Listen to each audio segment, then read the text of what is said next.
the police! Let me go! Put me down! The crystal flute in Eliza Solomon's hand was going to shatter. She could feel the hairline fractures in the glass pressing against her palm, a perfect mirror of the way her chest felt tight, brittle, and one breath away from exploding. He looks happy, doesn't he? The voice came from her left. A socialite in emerald silk, someone Eliza used to know before the Solomon Empire crumbled, before she became the pitiful ward of the Hyde family. Eliza didn't answer. She couldn't. Her throat had closed up somewhere between the appetizer course and the moment Anson Hyde walked into the ballroom with Claudine Chapman on his arm. Anson looked more than happy. He looked victorious. He stood in the center of the room, under the massive chandelier that cost more than Eliza's entire college tuition. His hand rested on the small of Claudine's back. His fingers played possessively against the white fabric of her dress. He leaned down, whispering something into her ear that made Claudine throw her head back and laugh. The sound was sharp. It cut through the heavy orchestral music and lodged itself directly behind Eliza's ribs. It was the same laugh Claudine used when she made fun of Eliza's second-hand shoes. "Excuse me," a waiter muttered, bumping into Eliza's shoulder with a heavy tray. Champagne sloshed over the rim of her glass, soaking into the bodice of her gray dress. It was cold and sticky. The waiter didn't realize. He glanced at her, recognized her as the charity case, and curled his lip in a sneer before moving on to serve the guests, who actually mattered. Eliza's stomach cramped. The humiliation was a physical weight, pressing down on her shoulders until her knees felt weak. She needed air. She needed to not be here, watching the boy who promised to protect her announce his engagement to the girl who tormented her. She turned and walked toward the library, keeping her head down. Let me go! Don't touch me! I'll call the police! Let me go! Put me down! The library was dark, smelling of old paper and lemon polish. It was the only room in the Hyde estate where Eliza had ever felt safe. She closed the heavy oak door behind her and leaned her forehead against the wood, gasping for air. Her lungs burned. The door handle turned under her grip. Eliza jumped back, wiping frantically at her eyes. She expected Anson. She expected him to come in here and tell her to stop making a scene, to smile for the cameras, to be grateful for the roof over her head. But the figure that filled the doorway was Anson. It was a wall of a man in a black tuxedo that seemed to absorb the dim light of the room. He was taller than Anson, broader, with a stillness about him that made the air in the library drop 10 degrees. Dallas Koch. Eliza's breath hitched. Why was he here? The CEO of Koch Industries, the most powerful man in the city, didn't hide in libraries. He didn't even look. A people like Eliza stood there, his hand still on the brass knob, his dark eyes scanning her face. He took in the champagne stain on her dress, the red blotches on her cheeks, the way her hands were shaking so hard the crystal flute was rattling. For a second, the stoic mask he wore, the one that made him look like a statue carved from granite, cracked. A muscle in his jaw ticked. He stepped inside and closed the door, sealing out the noise of the party. He reached into his breast pocket and pulled out a handkerchief. It was white silk, folded into a perfect square. He held it out to her without a word. Eliza stared at it. "I'm fine." "You are not fine," Dallas said. His voice was a low rumble, vibrating in the quiet room. "Take it." Eliza reached out. Her fingers brushed against his palm. As she took the silk, a jolt of static electricity snapped between them. Sharp and surprising. She flinched, but he didn't move. The handkerchief smelled of sandalwood and something clean, like rain on pavement. It smelled expensive. It smelled like stability. Let me go! Don't touch me! I'll call the police! Let me go! Put me down! From the hallway, Anson's voice drifted through the thick wood of the door. He was making a toast to my beautiful fiancée, Claudine. The words were like a physical blow to the back of Eliza's knees. Her legs gave out. She didn't hit the floor. Dallas moved with a speed that shouldn't have been possible. for a man of his size. One moment he was standing to fade away, and the next his arm was around her waist, catching her. His grip was firm, solid. He held her up effortlessly, his arm like a steel bar against her spine. Eliza looked up. Her vision was swimming with tears, blurring his features, but she could see the intensity in his eyes. He was looking at her with pity. He was looking at her with a terrifying kind of focus. "Take me away," she whispered. The words fell out of her mouth. Before she could stop them, it was a desperate plea, born of heartbreak and the sudden, overwhelming instinct that this man was the only thing in the room that was trying to crush her. Dallas went still, his eyes darkened, shifting from brown to something nearly black. He looked down at her, assessing the weight of her request, calculating the cost. "There is no turning back if we leave, Eliza," he warned. His voice was low, rough around the edges. "If you walk out that door with me, you do not come back to this house." Eliza nodded frantically. The tears were spilling over now, hot tracks on her cold skin. "Please, just get me out." Dallas didn't hesitate. He shifted his grip, guiding her toward the servant's exit. Hidden behind the tapestry, he moved his body to shield her from the security cameras, blocking her from view with his broad shoulders. The night air outside was biting. A sleek, matte black Maybach was idling at the curb, looking like a predator waiting in the shadows. Dallas opened the heavy door and helped her in. The interior smelled of leather and isolation.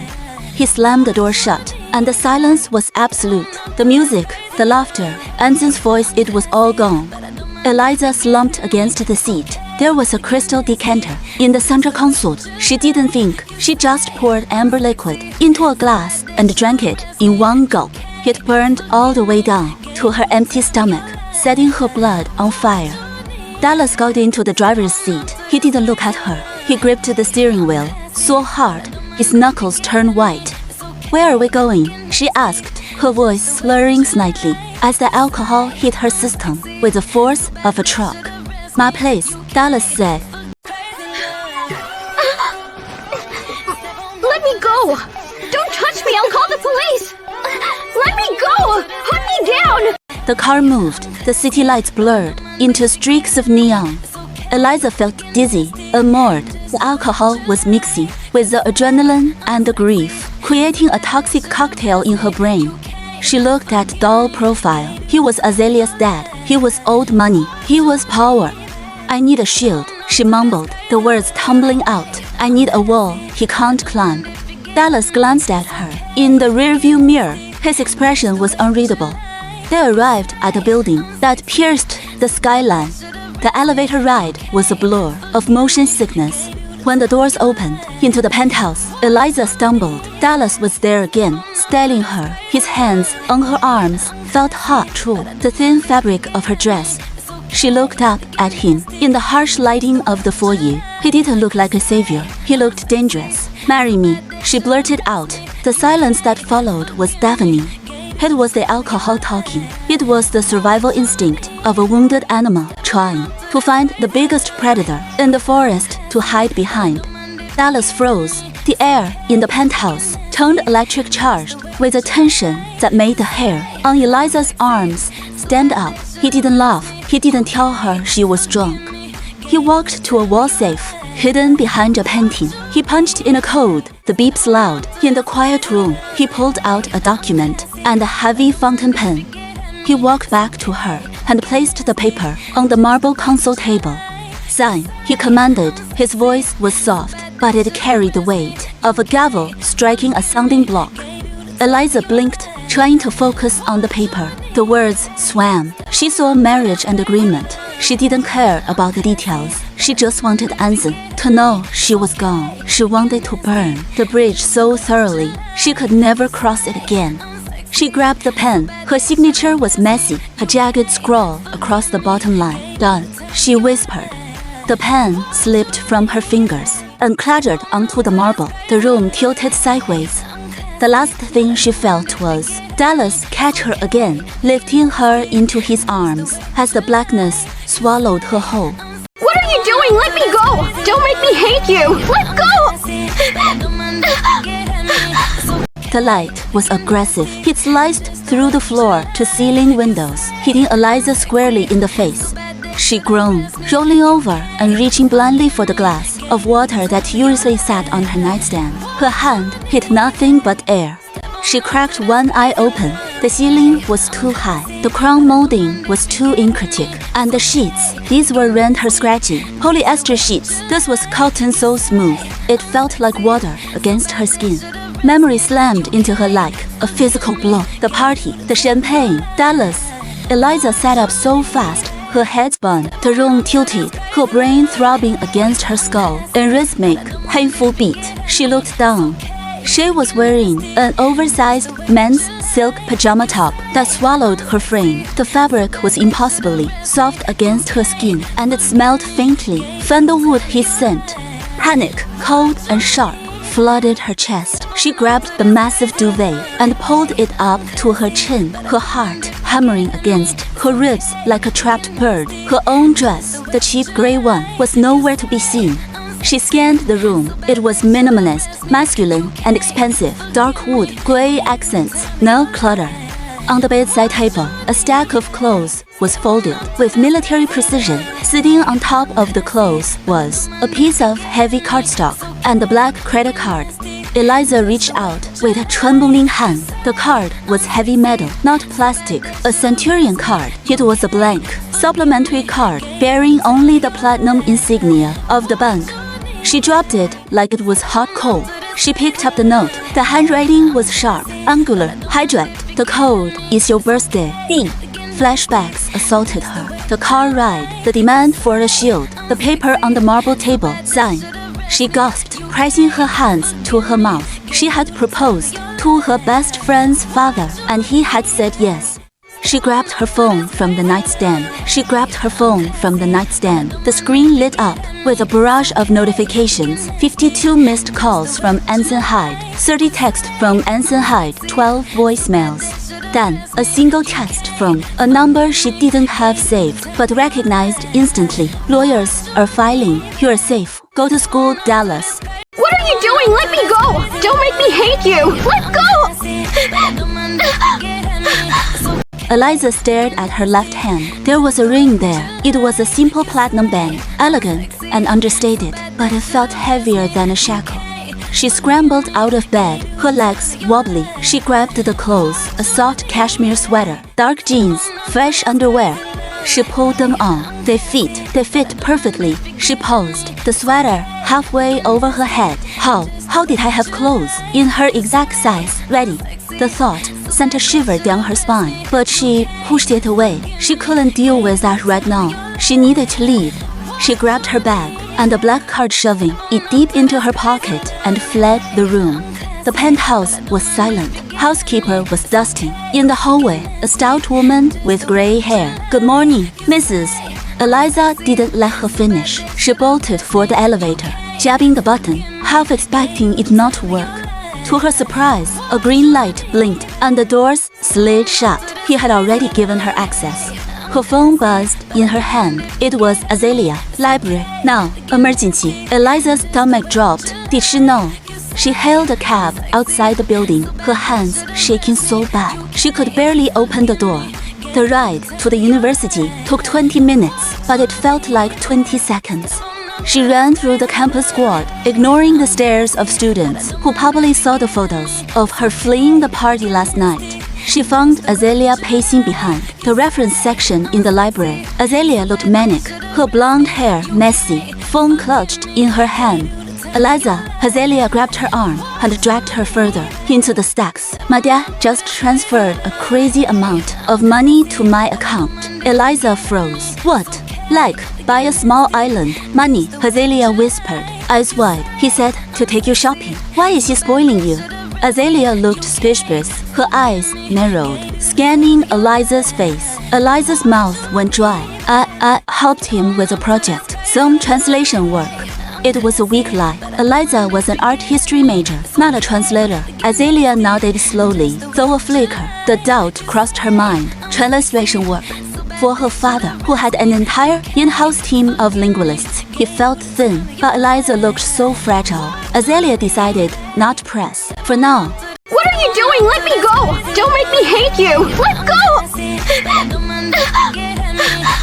Whatever, we have orders. Come outside. Azalea marched her out of the library toward the student parking lot.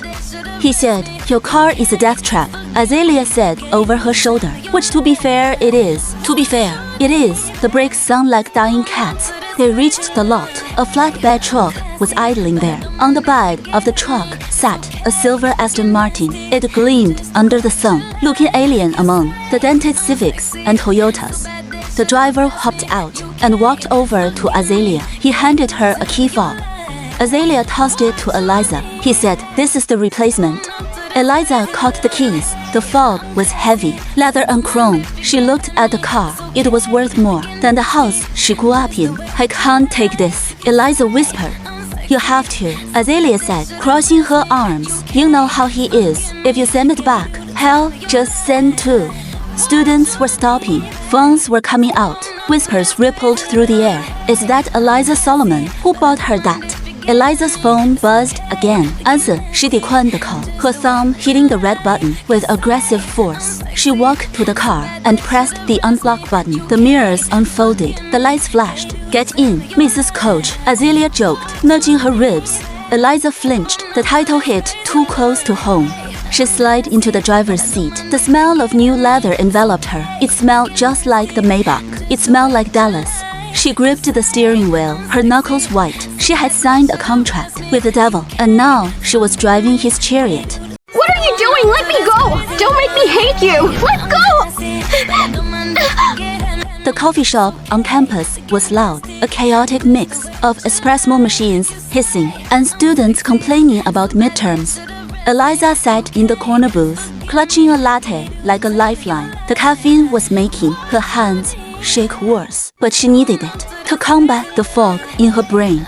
Azalea was sitting opposite her, scrolling through Instagram with a grimace. Everybody is talking about how you vanished, Azalea said, not looking up. Claudine is posting passive-aggressive quotes about loyalty and trash taking itself out. Eliza flinched. A drop of foam spilled onto her thumb. 赖鹤 chalk. Oh, I am, Azalea said darkly, am commenting with vomit emojis on every single post.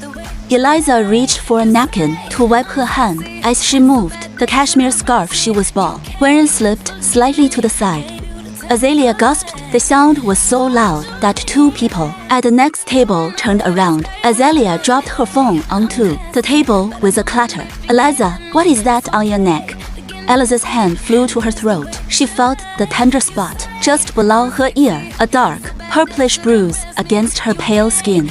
She had seen it in the mirror this morning. She remembered the jarring impact when Dallas caught her, the way her head had snapped to the side. The bruise must be from that, or perhaps from when she stumbled getting out of the car. The memory was hazy, obscured by alcohol. It's nothing, Eliza stammered, pulling the scarf tighter. I must have bruised it when I fell last night. Bullshit, Azalea hissed, leaning over the table. Her eyes were wide. Predatory, that's not a fall. A world class. 在这 hickey, possessive. Stay away from her hickey. Who is he? Eliza's heart hammered against her ribs. She couldn't say your dad. She absolutely could not say that. It's complicated, Eliza said, looking down at her cup. An older guy.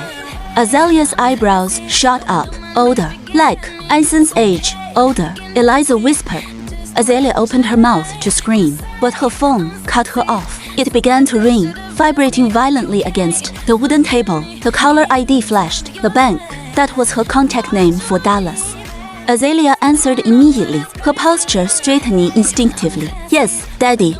Eliza held her breath. She could hear the deep rumble of doll voice on the other end, so she couldn't make out the words. The sound alone made the hair on her arms stand up. What are you doing? Let me go! Don't make me hate you! Let go! Azalea frowned. Right now, but we have class in an hour. She listened for another few seconds, then sighed. Okay, fine, we're coming. She hung up and looked at Eliza, confused. He wants us at the flagship store downtown. Eliza's stomach dropped. Both of us. Yeah, he says you need appropriate attire for a dinner tonight. Dinner? Eliza squeaked. Apparently, Azalea gathered her bag. Come on, you don't keep the bank waiting. They walked back to the parking lot. Silver Aston Martin was gleaming in the sun, drawing stares from a group of fraternity guys. Eliza unlocked the car. She slid into the driver's seat, leather molding to her body. She pushed the start button, and the engine roared to life, a guttural growl that vibrated through the floorboards. You'll get used to the high life. Eventually, Azalea laughed, buckling her seatbelt. Eliza pulled out of the lot, merging onto the main road towards the city. The skyline loomed ahead, glass towers reflecting the afternoon sun. Eliza pulled out of the lot, merging onto the main road toward the city. The skyline loomed ahead, glass towers reflecting the afternoon sun. Whether it was a bruise or something else, Dallas had left a mark on her, and he had done it in a place that was hard to hide. It felt like a brand. Suddenly, the dashboard screen lit up. Eliza had paired her phone to the car's Bluetooth earlier. A text message notification popped up on the center console, huge and undeniable. Sender, Anson Hyde. Message, stop playing games. Come home. You belong here. Azalea saw it. She let out a low whistle. As obsessed, Azalea said, shaking her head. It's actually creepy. Good thing you have a new older man to distract you. Eliza gripped the steering wheel tighter. Yeah, good thing. She drove faster, putting distance between herself and the university, between herself and Anson. But she was driving straight towards the man who had put a ring on her finger and a mark on her neck, and she had no idea what his game was.